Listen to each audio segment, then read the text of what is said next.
Direction tout d'abord la France voisine pour suivre la grande Odyssée, la course de chiens de traîneau de tous les superlatifs. Grosso modo, un parcours de 1000 km pour 10 jours de course avec pas moins de 25 000 mètres de dénivelé.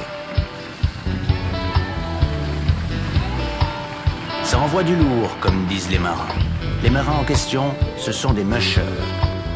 Des hommes et des femmes en symbiose totale avec la nature, mais surtout avec leur attelage, pour une aventure hors du commun. Une vie de 365 jours tourne autour de la meute et du fonctionnement de la meute. C'est un mode de vie, en fait, d'être musher.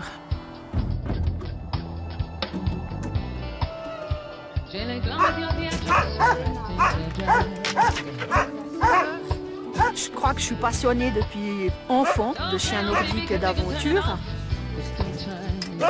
En 1992, je suis partie en vacances au bord de la mer à La Rochelle. Et puis c'est là que j'ai acheté mon premier chien nordique. Donc j'ai dépensé tout mon argent de vacances pour acheter le chien. Et puis je suis rentrée. Et puis c'est là que j'ai commencé à avoir 1, 2, à 4 et puis actuellement 20 chiens.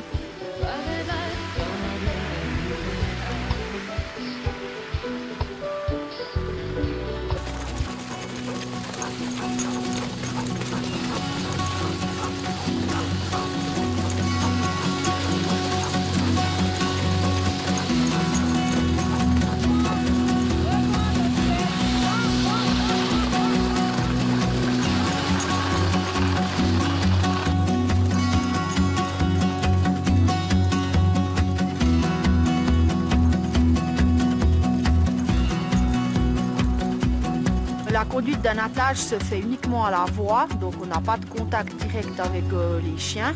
D'où l'obligation d'avoir un ou des excellents chiens de tête, parce que si ils n'obéissent pas à nos ordres, c'est difficile, voire impossible d'ailleurs.